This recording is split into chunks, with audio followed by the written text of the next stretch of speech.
Right, guys, this is jerningam here. Merkel tells MPs backstop solution can't be found in next 30 days, it says there. I think Boris Johnson's in the car. Let's play the video. His first visit abroad as Prime Minister, and Boris Johnson headed to see the woman who many still regard as the power broker of Europe. But apart from pomp and ceremony, what could she offer that might end the Brexit deadlock? It wasn't much, but it was something. Come up with a serious alternative to the Northern Irish backstop, and we can avoid a no-deal Brexit. If one is able to solve this conundrum, if one finds this solution, we said we will probably find it in the next 2 years to come, but we can also maybe find it in the next 30 days to come. So then we are one step further in the right direction. Over to you, Mr. Johnson, she seemed to be saying. Earlier he set out his stall with a familiar demand, but attempting to charm his host by using her own catchphrase in her own language. We in the UK want a deal. We seek a deal. And I believe that we can get one. We can do it. Wir schaffen das, I think is the phrase. But clearly,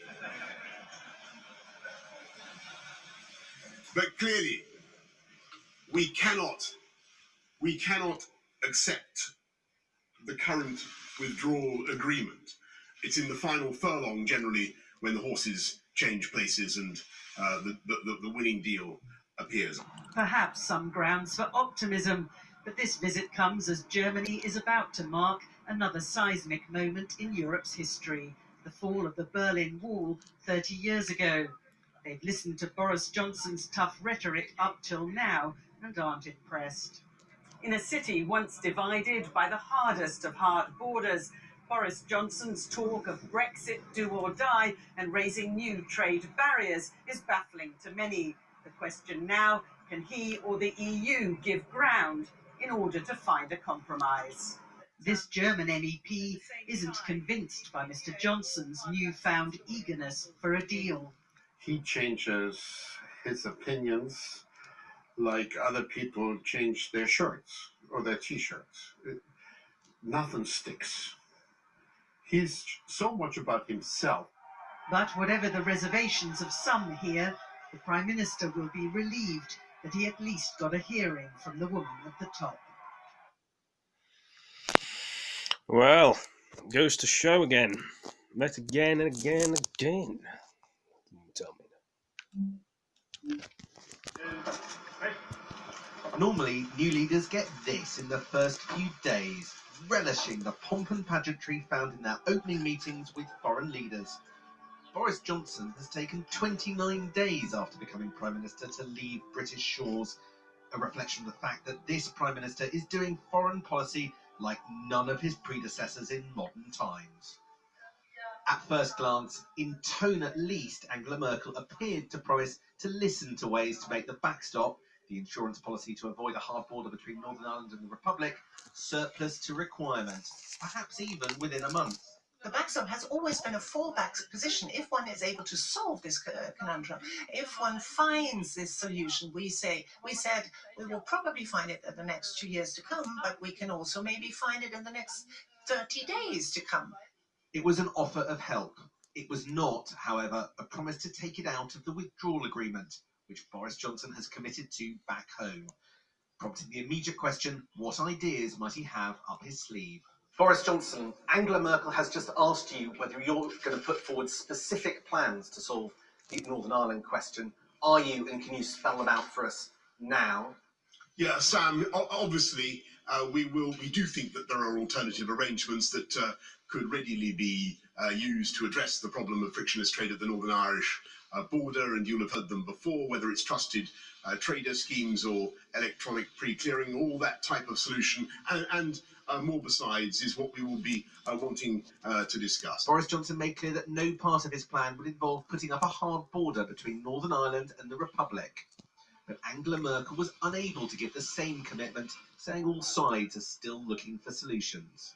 There were smiles, jokes, but nobody was pretending this was easy, and tensions did surface at times. We seek a deal, and I believe that we can get one. We can do it.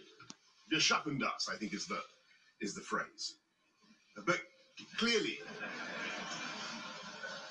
That was Boris Johnson saying, "We can do it," a phrase with unfortunate connotations, as was clear from her face. Chancellor Merkel was criticised for using the remark at the height of the migrant crisis. Standing in front of these flags, Angela Merkel sounded as helpful as is possible without deviating from Europe's hard line. Addressing Dear Boris, she even made it sound like she'd be prepared to negotiate. But both sides know there is a long way to go before real progress is made. The Bundestag, the parliament here in Berlin, is pretty united against Mr Johnson getting his way, just as opponents back in Westminster have been joining forces today.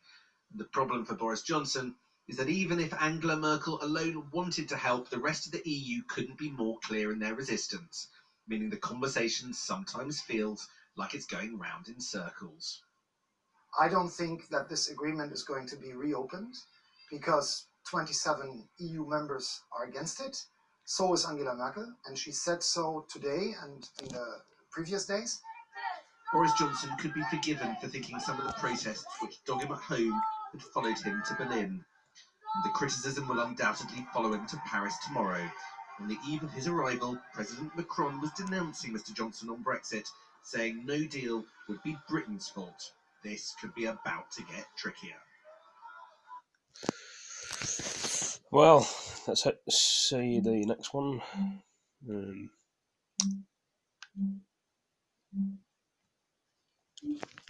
Oh yes, so that one there. While Boris Johnson's been in Germany apparently striving for a Brexit deal, Yes, the Ulysses is just there. Yes. he had ministers at the ports to say everything would be fine without one. In Holyhead in North Wales, Michael Gove dismissed fears of logjams at ports, raised in leaked government documents at the weekend, but he couldn't guarantee no delays in a no-deal world. Broadly, the flow of goods and produce that we see here should be maintained after October the 31st. It's my job to make sure that every company that knows that October the 31st is coming also knows what it needs to do in order to continue to access the market that's so important to it. The local government secretary, Robert Jenrick, made a flying visit to East Midlands Airport to announce some areas in England will get £9 million to pay for preparations. It's not new money, it's part of a £2.1 billion no-deal fund the Chancellor announced last month. But today, councils have been told £5 million will go to those close to ports and airports. Kent will get half of that because it has ports like Dover and the Channel Tunnel. North East Lincolnshire will get £300,000 to help prepare the areas around the ports of Immingham and Grimsby. 14 other areas, including Hull, Manchester, Crawley and Portsmouth, will get £150,000 each. And 38 resilience forums, partnerships with local public services, will get £4 million between them to get Brexit ready. It means North West Leicestershire, home to East Midlands Airport, gets another £150,000 to plan for Brexit problems. It's a drop in the ocean compared to the cost of a potential no deal for a council. In addition to that funding, of course, the Chancellor has announced a broader package, £2.1 billion for Brexit preparedness. The Department for Transport is allocating some of that funding to key economic infrastructure, such as... What would you spend £150,000 on?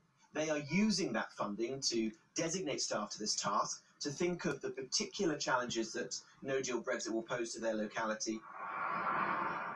Portsmouth worried possible delays at customs would see lorries blocking the motorway. The Lib Dem council leader says he's already spent £1 million building places for trucks to sit. We've had to spend money to put triage points in on junctions 1 and 2 of the M275, to build a lorry park, to be able to send lorries who haven't got the right documentation so they can get it, and to work with Hampshire to have another lorry park up in the middle of Hampshire, be able to be there as an overflow. So money has to be spent because we can't let Portsmouth just grind to a halt. The government says it's helping councils get ready for Britain leaving the EU. If that's minus a deal, the view from here will tell us just how prepared we are. Well, I'm joined now by Labour's Tudor Evans, the leader of Plymouth City Council, of course, a city with a port. Well, there's £9 million being spread about the ports, and you get 105,000 of it. I suppose they say you only have a little bit of cargo. Well, we're looking at about 50% increase in port traffic as a result of this creation of what is effectively a hard border in Plymouth. But we haven't had anything like the money we need for the soft stuff, like training of staff, recruiting and hiring of staff, to do things that they haven't had to do since we've been in the single market. So we're a bit behind where we need to be, and we're certainly way behind in terms of the money that we should have from the government to do the government's bidding. I mean, bear in mind that last week the Secretary of State for Communities and Local Government designated us as the Boris bailout team. In other words, we're the ones that will have to put Brexit into operation because that's the traditional role of local government, to do the government's bidding. Well, if they keep the grant they've given you to 105,000, what's the consequence going to be? Well, if I would just say it will be a stockpiling at ports because they won't be able to get stuff in or out.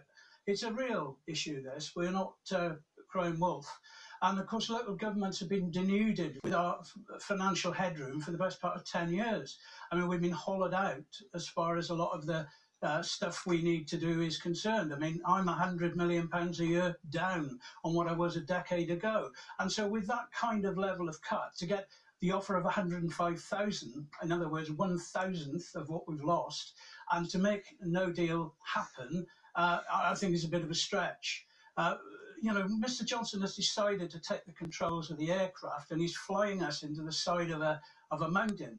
And he's all of a sudden decided to cry, brace yourselves, brace yourselves. Well, that's not really going to do it. What we absolutely need at the moment is some more fuel. Well, the truth is that actually the cargo you do deal with is rather complex in the sense that you have ferries, and ferries bring in individuals who, for the first time in years, are going to have to be stripped virtually to find out how much wine they're bringing in, the rest of it, and that is actually a people-to-people business. That's absolutely the point. And there's a lot of products and transports that need inspecting, and we simply don't have the staff trained, let alone lorry drivers doing the paperwork. The officials haven't learned how to do the paperwork yet because it's hard to recruit when you haven't got any money. So we're in a bit of a way here, to be honest with you, and for the Prime Minister and certainly Mr Gove to be asserting that we're ready for action is simply a complete misstatement of the truth. But Mr Evans, when you say you're in a bit of a way, isn't the truth you're facing absolute chaos? Yes, I think that is not exaggerating the situation. We, along with a lot of other places, are simply not ready yet. We're a port that's going to be bringing in medicines, medical supplies, and we've already heard about shortages coming through. Now, we haven't been designated as a strategic port, but the government have given hundreds of thousands of pounds to Ramsgate, which has no ferry facilities, no port facilities that could take these medicines in, but they get the cash and we don't. It's chaotic up there in Westminster at the moment, in spite of what the smiling faces of this Tory government are saying. They're not ready. They've upped the ante, and to be honest with you, they haven't made sure that everybody is ready to follow them. Tudor Evans, thank you very much indeed for joining us from Plymouth. Bloody hell. What a day this is, man. What a day this is, people.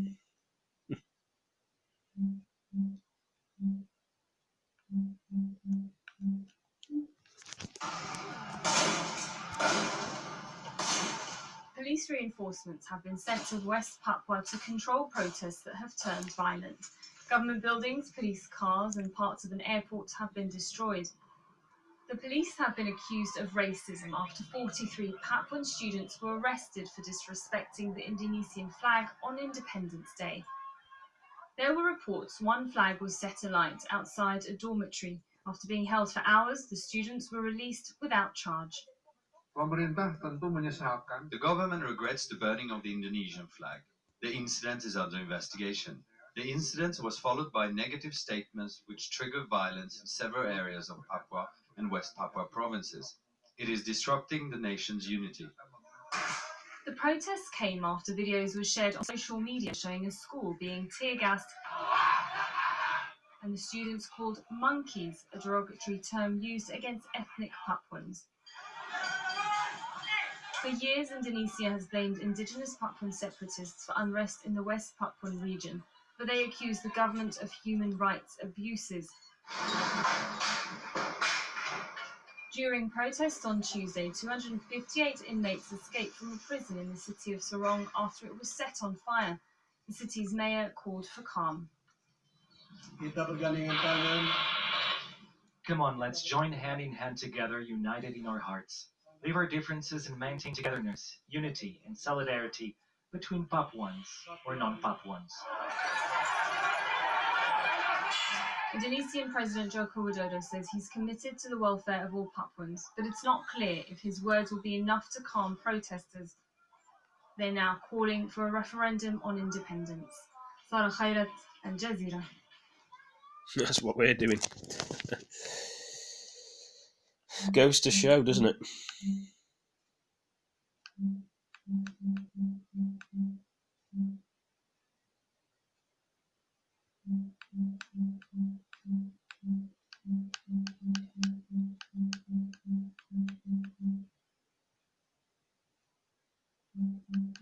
Just trying to think what else I can actually show in this stream.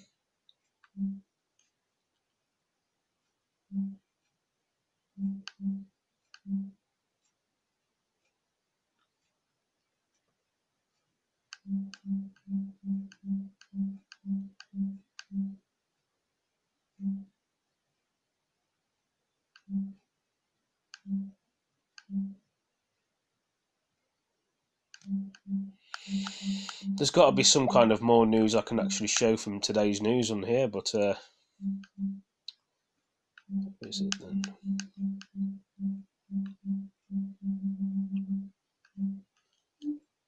Sorry it's taking me so long, guys. I'm just trying to find that what I can show on here. Or I may just leave it at this video. I haven't decided yet.